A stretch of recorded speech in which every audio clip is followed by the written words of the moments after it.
ప్రకృతి చేస్తున్న వాటిని తాను చేస్తున్నట్టుగా కర్తృత్వాన్ని ఆరోపించుకోవటం వలన జీవుడికి సంసార బంధము. ఈ ఆరోపిత కర్తృత్వం తొలగిపోతే ముక్తి. అది తొలగిపోవాలంటే జ్ఞాన వైరాగ్యములతో కూడుకున్న భక్తితో పరమాత్మను ధ్యానం చెయ్యాలి. మనస్సునకు అసంగం కావాలి, అసత్సంగం వద్దు. చెడు సంగము సంసారాన్ని, బంధాన్ని, నరకాన్ని ప్రసాదిస్తుంది. సత్సంగము ప్రకృతి బంధం నుంచి విడిపిస్తుంది. మనం పొద్దున సంగ్రహంగా ఈ భాగాలు చెప్పుకున్నాం. మరి ఎలాగైతేనేమి పురుషుడు ప్రకృతిలోకి వచ్చాడు కదా, ప్రకృతిలోనే ఉన్నప్పుడు ప్రకృతిలో ఉన్నటువంటి గుణములతో పురుషుడు ఎందుకు బంధించబడడు అంటే ఆ గుణములతో పురుషునికి సంబంధం ఏర్పడుతుందా లేదా అన్న ప్రశ్నకు ప్రకృతిస్థోపి పురుష నాజ్యతే ప్రాకృతై గుణై చాలా స్పష్టంగా చెప్తున్నాడు. ప్రకృతిలో ఉన్న ప్రాకృతిక గుణములతో పురుషుడు బంధించబడడు. అతనిలో ఆ గుణములు ప్రభావాన్ని కలిగించవు. ఎందుకు? దానికి 3 కారణాలు చెప్పాడు. 1 అనాది, 2 అకర్తృత్వం, 3 నిర్గుణం. న్యాయంగా పురుషునిలో ఏ గుణాలు లేవు, పురుషుడికి ఏ కర్తృత్వము లేదు. ఎలాగైతే ప్రకృతి అనాదో పురుషుడు కూడా అనాదే. అంటే ఒకటి ఏర్పడిన తరువాత దానివల్ల ఏర్పడిన దానికి దాని గుణాలు వస్తాయి. మొదలు మట్టి ఏర్పడి ఆ మట్టితో కుండ చేస్తే ఆ కుండకు మట్టి గుణమైన గంధం వస్తుంది. కాబట్టి ముందు ఉన్నదాని గుణాలు తరువాత వచ్చిన దానిలో ఉంటాయి. కానీ 2 అనాదైనప్పుడు ఒకదానిలో ఒకటి చేరిన దాని గుణం ఇందులో సంక్రమించదు. ప్రధాన కారణం అనాదిత్వం. ఇక 2వది, ఏది భాషించాలన్నా ఏది సంక్రమించాలన్నా చేసేవాడికే కానీ చేయని వాడికి కాదు. బాగా చెప్పాలంటే భోజనం చేస్తే కదా దానివల్ల గుణదోషాలు చేసిన వాడికి వచ్చేది. అక్కడ భోజనం ఉంది, ఇక్కడ మనం ఉన్నాం, ఆ దోషాలు రావే. కర్తకే దోషాలు వస్తాయి కానీ కర్త కాని వాడికి ఎలాంటి దోషాలు లేవు. 3వది, గుణములున్నవాడికి దోషాలు వస్తాయి. గుణములే లేవు, దోషాలు ఎక్కడివి? 3 కారణాలు చెప్పాడు. అనాదిత్వాత్, అకర్తృత్వాత్, నిర్గుణత్వాత్. అంటే అయినా అందులో ఉన్న తర్వాత ఎందుకు రావండి? ఇంకా కొంచెం లోపల సందేహం మనకు భాషిస్తూనే ఉంది. దానికి దృష్టాంతం చెప్తాడు. జలార్కవత్, నీటిలో సూర్యబింబం కనపడుతుంది. ఇప్పుడు ఆ సూర్యబింబం నీటిలో ఉంది, కానీ నీటిలోని దోషాలు సూర్యునికి అంటుతాయా? నీటిలోని గుణాలు సూర్యునికి అంటుతాయా? నీరు కదిలిస్తాం, బింబము కదులుతుంది, ఆ బింబం కదులుతుందే. నీటిలో బురద ఉంది, ఆ బురద సూర్యునిలో ఉందా? నీటిలో నాచు ఉంది, ఆ నాచు సూర్యునిలో ఉందా? నీటిలో మనం కాళ్ళు పెడుతున్నాం, అక్కడ పెట్టగలమా? ఏదే. కాబట్టి ఒక దానిలో ఉన్నంత మాత్రాన దానిలోని గుణాలు ఉన్నదానికి సంక్రమిస్తాయనే మాట కుదరదు. దానికి 3 హేతువులు, ఒక దృష్టాంతాన్ని చాలా స్పష్టంగా చెప్పాడు. అనాదిత్వాత్, అకర్తృత్వాత్, నిర్గుణత్వాత్, జలార్కవత్. దీని తర్వాత ఇప్పుడు మరి ఈ ప్రకృతిలో పురుషుడు సంబంధాన్ని ఏర్పరుచుకున్నట్టుగా కనపడుతుంది కదా. ఇది ఎలా కనపడుతుంది అంటే అహంకార విమూఢాత్మ కర్తాహమితి మన్యతే. ఇది మోహంతో వచ్చే పని. ప్రకృతి చేస్తున్న దానిని నేను చేస్తున్నాను అని మోహంలో పడ్డందువల్ల తనను తాను కర్తగా భావిస్తున్నాడు. దీనితోటే తనకు ఇష్టం లేకున్నా తన వశంలో నుండి తాను తప్పబడి సంసారంలో బంధించబడుతున్నాడు, సంసారంలో చేరుతున్నాడు. ప్రాసంగికై కర్మదోషై, ఆయా సమయములలో తప్పకుండా ఆచరించవలసి వచ్చిన కర్మల దోషములతో. ఎలాంటివి? సత్ అసత్. కొన్ని మంచివి ఉంటాయి, మరికొన్ని చెడ్డవి ఉంటాయి, కొన్ని రెండు కలిసి ఉంటాయి. అంటే మంచిలోనే చెడు కలిసి ఉంటుంది. చాలామంది అనుకుంటారు మంచిలో చెడు ఎట్లా ఉంటుంది. చిన్న ఉదాహరణకు మనమందరం భాగవతం వింటున్నాం. స్వామివారు కూర్చొని వింటున్నారు. స్వామివారు నేను భాగవతం వింటున్నాను అని కానీ, నేను భాగవతం వినిపిస్తున్నాను కానీ అనుకోవటం లేదు. మనందరికీ చాలా స్పష్టంగా చెప్పారు, మనందరితో పరమాత్మ భాగవతాన్ని వినిపిస్తున్నాడు అని. గమనించే ఉంటారు. మనం వింటున్నామని కానీ, లేదా నేను వింటున్నానని కానీ కాలేదు, మనతో పరమాత్మ వినిపిస్తున్నాడు. ఇది సత్తు.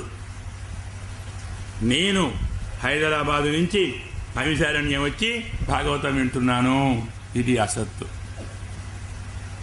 ఇప్పుడు చెప్పాం కదా, అహంకార విమూఢాత్మ.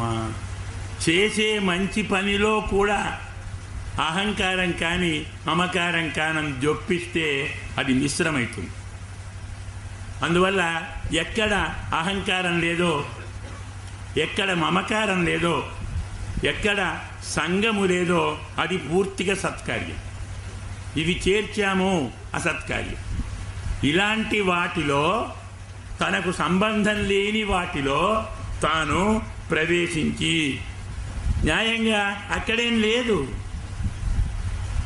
నాకు భయం అవుతున్నదండి, ప్రాణాపాయం ఉందో ఏమో, ప్రమాదం వస్తుందో ఏమో, అర్థహాని జరుగుతుందో ఏమో. నీది కానే కాదు. అర్థం ఉంటే కదా హాని ఉండేది.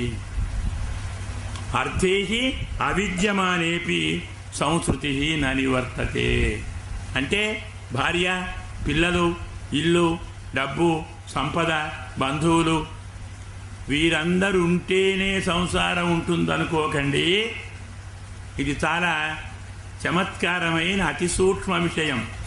వీళ్ళెవరు లేకుంటేనే సంసారం ఎక్కువ ఉంటుంది. ఎందుకండి? అయ్యో ఎవరు లేకపోలేని బాధ అన్నమాట. ఉంటే ఉన్నవారితో బాధ, లేకపోతే అయ్యో నాకు భార్య లేదే, అయ్యో నాకు పుత్రులు లేరే, అయ్యో నాకు ఇల్లు లేదే. ఈ జన్మలో లేకున్నా తర్వాత అయినా వస్తుందో ఏమో, అప్పుడు కూడా రాదా? తర్వాత వచ్చినా బాగుండేది. ఈ జన్మలో నాకు భార్యాదులు లేకపోవటం పరమాత్మ కృప చేసినటువంటి ఒక వరంగా భావించక, దాన్ని లోపంగా భావించి, ఇలాంటి దాన్ని నాకు వచ్చే జన్మలో కావాలి. ఏమైంది? కాబట్టి అర్థం లేకున్నా సంసారం అనేది తొలగిపోదు. ఎందుకు? ధ్యాయతో విషయం. ఇతను వాటినే ధ్యానం చేస్తున్నాడు. భార్య కావాలి, పిల్లలు కావాలి, బంధువులు కావాలి, ఇల్లు కావాలి, సంపదలు కావాలి, నన్నందరూ గౌరవించాలి, నాకేమేమో చేయాలి, నేనే గొప్పవాడిగా కీర్తి పొందాలి. ఇతను ఈ జన్మలో వేటిని పొందలేదో వాటన్నిటిని పొందాలి పొందాలి పొందాలని నిరంతరం ధ్యానం చేస్తుంటాడు. సంసారం ఏమైందప్పుడు? మరి కాస్త పెరుగుతుంది. ధ్యాయతో విషయానస్య. ఎలాగంటే స్వప్నే అనర్థాగమో యథా. పడుకుంటాం, కలలు వస్తాయి, శిరచ్ఛేదం అవుతుంది, బురదలా పడతాం, అవమానాలు పొందుతాం. నిజంగా ఉన్నాయా లేవా? అవి ఉన్నాయా? ఏం లేవు. వచ్చేసాయి. ఎక్కడి నుంచి వచ్చాయి? మనము ఎప్పుడూ ధ్యానం చేయనిది కలలో రాదు. బృహదారణ్యకంలో చెప్తాడు, స్వప్నలోకం ఒకటని. ఇహలోకము పరలోకము కాక ఒకటి స్వప్నలోకం.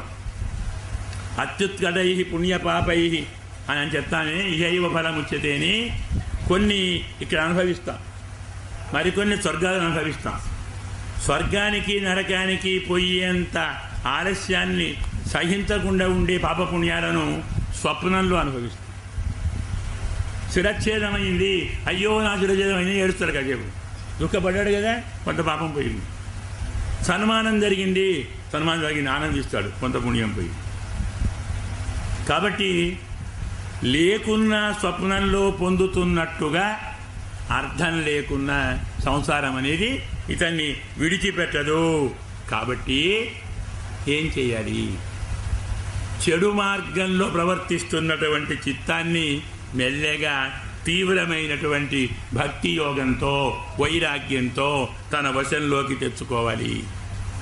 యమ నియమ ఆసన ప్రాణాయామ ప్రత్యాహార ధారణ ధ్యాన సమాధులతో అభ్యాసం చేసి శ్రద్ధతో నాయందు సత్యమైన భావాన్ని ఉంచి నిరంతరం నా కథలను వింటూ సకల ప్రాణులలో పరమాత్మ అయిన నేనే ఉన్నానని నన్నే చూస్తూ ఎవరిని ద్వేషించకుండా ఏ ప్రసంగాలలో తాను ప్రవేశించకుండా బ్రహ్మచర్యంతో మౌనంతో బలీయమైన తన ధర్మాన్ని ఆచరించటంతో పరమాత్మ అందించిన దానితో తృప్తి పడుతూ దొరికినది కూడా ఈరోజు నాకు చాలా దొరికినది అంతా తింటాననకుండా మితముగానే భోజనం చేస్తూ మౌనాన్ని అవలంబిస్తూ ఏకాంతంలో ఉంటూ ఇంద్రియములను అణుచుకొని ప్రశాంత చిత్తుడై మైత్రీ భావంతో కరుణతో మంచి మనస్సుతో శరీరం కానీ శరీరాన్ని బట్టి అనుసరించి వచ్చే భార్యాపుత్రాదుల యందు కానీ ఏమాత్రం ప్రీతిని పెంచుకోకుండా జ్ఞానముతో తత్వమును దర్శిస్తూ ఏం జ్ఞానం? ప్రకృతి అంటే ఏమిటి, పురుషుడంటే ఏమిటి అని బుద్ధి యొక్క అసన్మార్గాన్ని తొలగించి పరమాత్మ కంటే భిన్నమైన దాన్ని పూర్తిగా మరిచిపోయి ఆత్మతో పరమాత్మను దర్శించి ఎలాగూ చక్షుషేవార్కం ఆత్మదృక్కు సూర్యుణ్ణి చూడాలి. ఎక్కడ చూడాలి సూర్యుణ్ణి? సూర్యుణ్ణి ఆకాశంలో చూడాలా, మన చక్షువులో చూడాలా, మన కంటిలో చూడాలి. సయేష నాకు చెప్తాడు, అంతరాదిత్య విద్య అని ఒకటి ఉంది.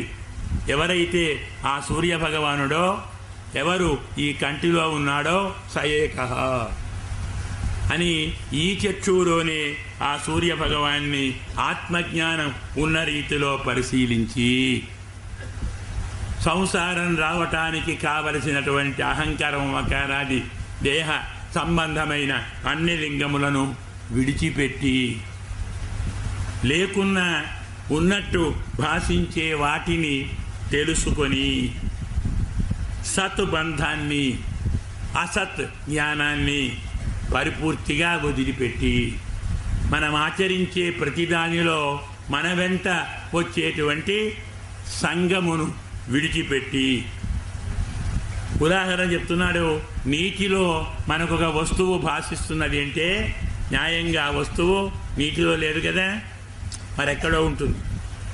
ఆకాశంలో ఉన్నటువంటి సూర్యభగవానుడు నీటిలో కనపడతాడు. చెట్టు మీద ఉన్నటువంటి పూలు పండ్లు నీటిలో కనపడతాయి. అంటే నీటిలో ఉన్నటువంటి దాన్ని న్యాయంగా ఎక్కడ చూడాలి? స్థలంలో చూడాలి. జలంలో ఉన్నదాన్ని స్థలంలో చూడాలి. అలాగే తనలో భాషించేటువంటి దాన్ని ఆత్మలో చూడాలి.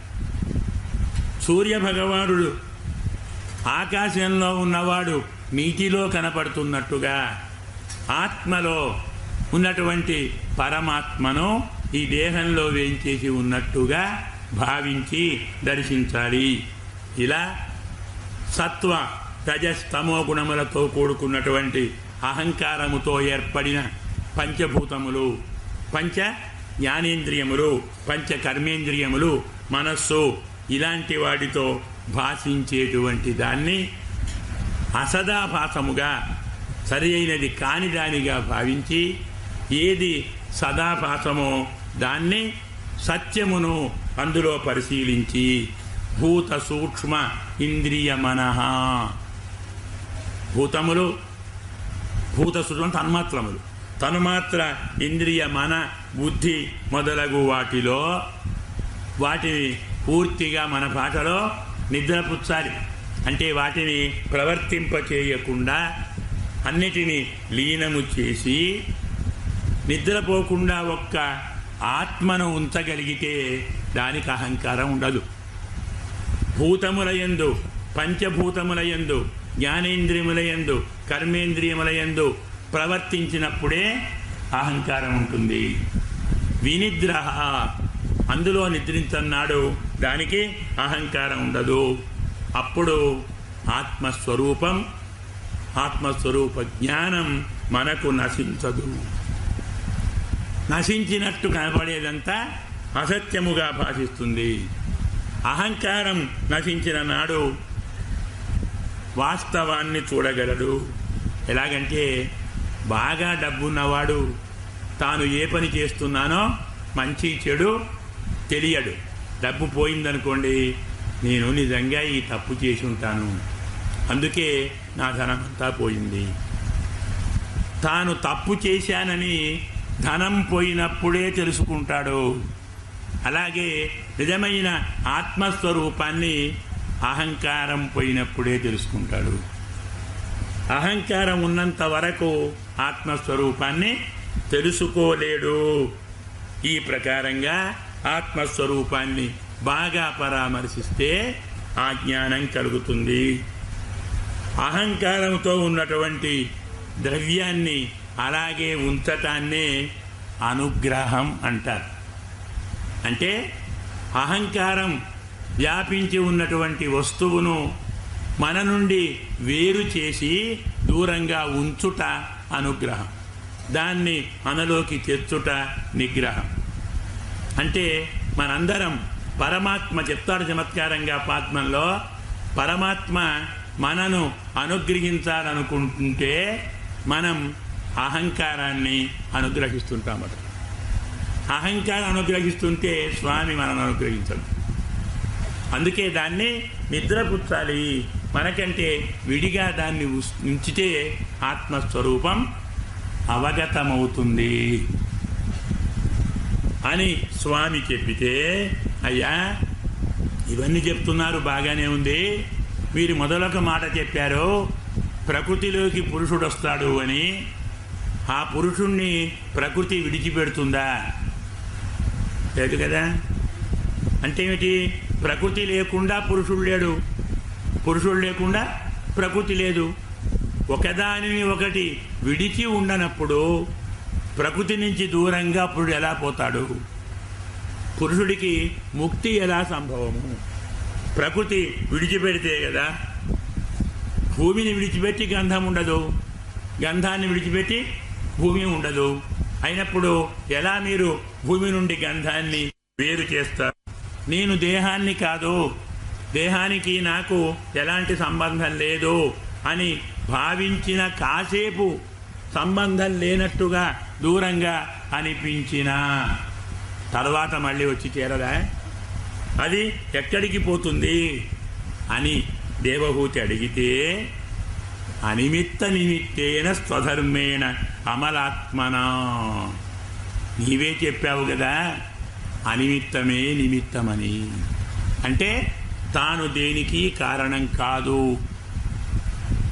ప్రకృతిలో ఉన్న గుణాలకు, ప్రకృతిలో కలిగే వికారానికి, ప్రకృతికి ఉన్న కర్తృత్వానికి తాను నిమిత్తం కాదు.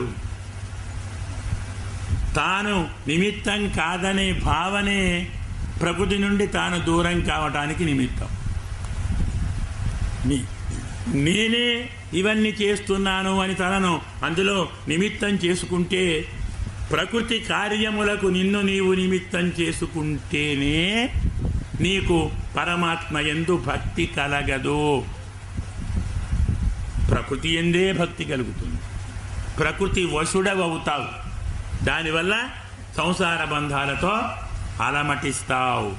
అందువల్ల నిమిత్తమైనటువంటి పరిశుద్ధమైనటువంటి మనస్సుతో నీ ధర్మాన్ని నాయందు తీవ్రమైన భక్తిభావంతో కలుగుతుంది. అది ఎలా కలుగుతుంది? శృత సంభృతయా. చాలా చమత్కారమైన మాట వచ్చాడు. శృతము అంటే శాస్త్రం, శృతము అంటే శ్రవణం. శాస్త్రము వలన సంపాదించిన తీవ్రమైన భక్తితో, నిరంతరము భగవత్ గుణకథలను వినటం వల్ల సంపాదించిన తీవ్రమైన భక్తితో, అలాగే తత్వమును తెలిసినటువంటి జ్ఞానముతో, బలీయమైన వైరాగ్యంతో, తపోయుక్తమైన యోగంతో, తీవ్రమైన ఆత్మ సమానితో ప్రకృతి పురుషుడికి ఉన్నటువంటి సంబంధము రాత్రింబగళ్ళు దహ్యమానా, దహించుకుని పోతుంది. ఇలా దహించుకొని పోయి క్రమక్రమంగా తిరోభావాన్ని, అంతర్ధానాన్ని చెందుతుంది. ఎలాగయ్యా? ఎలా దహిస్తుంది అంటే అగ్నేహే ఏమంటున్నాడు? యోనిరివ అరణిహి. ఉదాహరణ ఏమిటంటే, బాగా కట్టెలు వేశాం, నిప్పు పెట్టాం, అవి మండుతున్నాయి. ఎంతసేపు మండుతాయి? కట్టెలు ఉన్నంత వరకు మండుతాయి. కట్టెలు అయిపోయాయి, ఎక్కడి నుంచి మండుతాయి? ఇంధనము లేని నాడు అగ్ని మండదు. భావన లేని నాడు ఆత్మకు ప్రకృతితో సంబంధం ఉండదు. ధ్యానము చేస్తున్నంతసేపే నేనే నేనే నేనే అన్న భావన ఉంటుంది. ఏనాడు నీవు ధ్యానాన్ని మానేశావో ప్రకృతితో సంబంధము, ప్రకృతి నిన్ను విడిచిపెడుతుంది. ఎలాగంటే భుక్తభోగ, పరిత్యక్త, దృష్టదోష 3 చెప్పాడు. అంటే భోగములను బాగా అనుభవించిన తరువాత వదిలిపెడతాం. ఓ పువ్వును తీసుకున్నాం, మాల కుచ్చాం, ధరించాం, తెల్లారేం చేస్తాం? విడిచిపెడతాం. ఒక మంచి బాగా ఉందని మంచి వస్త్రాన్ని కొనుక్కున్నాం, ఇష్టపడి కొనుక్కున్నాం, కొన్నాళ్ళు కట్టుకున్నాం, జీర్ణమైంది, ఏం చేస్తాం? ప్రేమతోటే కొన్నావు, ఆసక్తితో కొన్నావు, బ్రహ్మాండంగా ఇల్లు కట్టుకున్నావు కోట్లు పెట్టి, ఓ 20 ఏళ్ళు అయిపోయింది, శిథిలమైంది, ఏం చేస్తావు? పరిత్యక్త. ఎంత ఇష్టపడిన వస్తువునైనా వాడుకున్న తరువాత వదిలిపెడతావు. మరి ప్రకృతిని ఎందుకు వదిలిపెట్టవు? ఎంతకాలం వాడుకుంటావు ప్రకృతిని? అక్కడ విసుగు లేదా? అక్కడ విరక్తి లేదా? అది జీర్ణం కాదా? దాని యందు రాగం చెడిపోదా? ఎందుకు పోదు? కాబట్టి భోగమును అనుభవించిన తరువాత పరిత్యక్త. పరిత్యాగానికి కారణమేమిటి? వస్త్రం మంచిగా ఉంటే వదిలిపెట్టావు, చిల్లులు పడ్డాయి, చినిగింది, అబ్బే బాగలేదు. ఇల్లేదో పైకప్పు పోయింది, కూలిపోతున్నది, బాగలేదు. పండ్లు తెచ్చుకున్నాం, కుళ్ళిపోయింది, పారేస్తున్నాం. దృష్టదోష. ఇంతకాలం మనం అనుభవించిన వస్తువులో దోషాలు కనబడగానే ఆ వస్తువును విడిచిపెడతాం. మరి ప్రకృతిలో దోషాలు లేవా? అవి మనకు కనపడవా? కనపడ్డా విడిచిపెట్టవా? అంటే ఏం చేయాలి? మనము దేనితో సంబంధాన్ని పెట్టుకున్నామో ఆ ప్రకృతిలోని దోషాలను చూడగలగాలి. అనుభవిస్తున్న కొద్దీ ఆ దోషాలు తత్వజ్ఞానంతో కనపడతాయి. ఎప్పుడైతే అందులో దోషాలు కనపడ్డాయో దాన్ని విడిచిపెట్టాలి. నేశ్వరస్య అశుభం దత్తే స్వే మహిమ్ని స్థితస్యత. ఎప్పుడైతే వదిలిపెట్టిన తరువాత ఎలాంటి అశుభాన్ని కలిగించదు. అంటిపెట్టుకొని ఉన్నంత వరకే అది తనలోని దోషాలను మనకు సంక్రమింపచేస్తుంది. బాగా చెప్పాలంటే నిద్ర పోతున్నట్టు పడుకొని ఉన్నవాడికే, అంటే మేలుకోకుండా ఉన్నవాడికే స్వప్నం అనేది అనేకమైన అనర్థాలను కలిగిస్తుంది. మేలుకొని మనకి కల వస్తుందా? రాదే. మనం మేలుకొని ఉంటే ఏ కలలు రావు. మేలుకోకుండా నిద్రలోకి జారుకుంటున్న వానికే కలలొస్తాయి. వాస్తవ జ్ఞానం కలిగిన వాణిని ప్రకృతి ఏమీ చెయ్యలేదు. ప్రకృతి యందు తనను తాను సంగముగా ఏర్పాటు చేసుకున్న వాడికే అన్ని దోషాలు వస్తాయి. ఇలా తత్వాన్ని తెలుసుకున్నటువంటి వాడు నా యందు మనస్సు లగ్నం చేస్తే అలాంటి వాడికి ప్రకృతి ఏ అపకారం చేయదు. ఎందుకు? అతను ఆత్మారాముడు. చమత్కారం ఏమిటంటే మనము దేని యందు రమిస్తామో అదే మనకు నిజమైన ఆనందాన్ని ఇస్తుంది. ఎప్పుడైతే ఇది నాకు వద్దు అనుకున్నామో అది దూరంగా వెళ్ళిపోతుంది. ప్రకృతితో రమిస్తుంటే దానికి ఉన్న దోషాలన్నీ మన ఎత్తున రుద్దుతుంది. దాన్ని వదిలిపెట్టాము మన జోలికి రాదు. ఆత్మయందు రమించాము ఆత్మారాములం అవుతాం. విశ్వామిత్రుడు మేనకను స్వయంగా ఆహ్వానించాడు. కొన్నాళ్ళు నా దగ్గర ఉండు ఆయనే కోరాడు. ఉంది. అతన్ని అన్ని రకాలుగా రమింపజేసినది, వినోదింపజేసినది. తెలుసుకున్నాడు ఇది దేవతల కృత్యము, నా తపస్సు భంగం చేసినది. అతను ఎప్పుడైతే కొంచెం తీవ్రంగా ఆలోచించడం మొదలుపెట్టాడో ఆమె కదలి రంభా వృక్షంలాగా వణికిపోయింది. నన్నేం చేస్తాడు అని. మరి అప్పటిదాకా అతనితో ఉండి రమించినదే మహానుభావురాలు. అతన్ని తన ఇష్టం వచ్చినట్టుగా ఆడించినదే. కానీ వాస్తవం తెలుసుకోగానే వెళ్ళిపోయింది. అలాగే మనం తెలియక అజ్ఞానంతో కొంతకాలం ప్రకృతితో విహరించినా, ప్రకృతిలో రమించినా, అందులో ఉన్న దోషాలను గుర్తించి అసలైనటువంటిది ఆత్మ అని తెలుసుకుని ఆత్మారాములమైన నాడు మనను ప్రకృతి విడిచిపెడుతుంది, దూరంగా వెళుతుంది. కనీసం అపకారం చెయ్యదు. చాలు కదా. నాపకురుతే. ఎందుకంటే కొన్ని వేల వేల జన్మలతో అధ్యాత్మ జ్ఞానంలో ఆసక్తి పొందినవాడు అన్ని విషయాలలో వైరాగ్యం పొంది ఎంతవరకు ఆ బ్రహ్మభువనాత్. చాలామంది బ్రహ్మలోకం కావాలి అంటే అది కూడా పోయేదే. చెప్పాడు స్వామి, ఆ బ్రహ్మ భువనాలోకా పునరావర్తినోర్జున అని. బ్రహ్మలోకం కూడా మళ్ళీ పోయేది వచ్చేది. కాబట్టి బ్రహ్మలోకం వరకు అన్నిటి యందు వైరాగ్యాన్ని పొంది నా యందే భక్తి కలిగి వాస్తవ స్వరూపాన్ని తెలుసుకొని గొప్ప నా అనుగ్రహంతో ఉత్తమమైనటువంటి కైవల్యమైన పరమ మోక్షాన్ని సులభంగా ధీరుడు పొందుతాడు. ఎప్పుడండి? స్వదృశ చిన్న సంశయ. తనకు లభించిన జ్ఞానంతో అన్ని సందేహాలు తొలగిపోయి ఎక్కడికి వెళతాడు? యద్గత్వా ననివర్తంతే. ఎక్కడికి వెళ్ళి మళ్ళీ తిరిగి రాడో అలాంటి ఉత్తమ పరమపదాన్ని చేరుతాడు. యదా నా యోగోపచితాసు చేతః మాయాసు సిద్ధస్య విషజ్యతేంగా.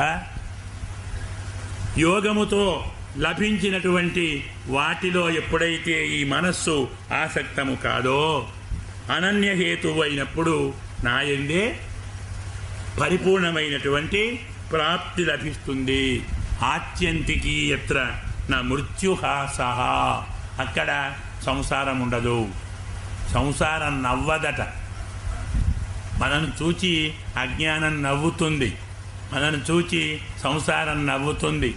ఎలాగైతే పురుషుణ్ణి వశం చేసుకున్న స్త్రీ పురుషుని దాస్యభావాన్ని చూచి ఇతను పురుషుడట, నేను చెప్పినట్టు ఆడుతాడు, నేను నవ్విస్తే నవ్వుతాడు, నేను ఏడిపిస్తే ఏడుస్తాడు, చక్రవర్తి అయినా కానీ స్త్రీజితుడే అని ఎలా ఆమె నవ్వుతుందో ప్రకృతి కూడా నవ్వుతుంది.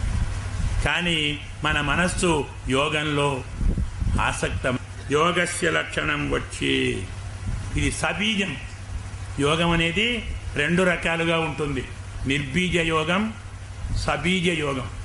అంటే మనకిన ఫలితాల యందు మనస్సును లగ్నం చేయకుండా ఉండుట సబీజ యోగం. కర్మలను ఆచరించకుండా, కనీసం ఆచరించాలనే భావన కూడా లేకుండా ప్రకృతిని పట్టించుకోకుండా పరమాత్మ ఎందే మనస్సు లగ్నమైన ఏకాంతమతి ఉన్నిద్ర అంటామే, దాన్ని నిర్బీజ యోగం అంటాం.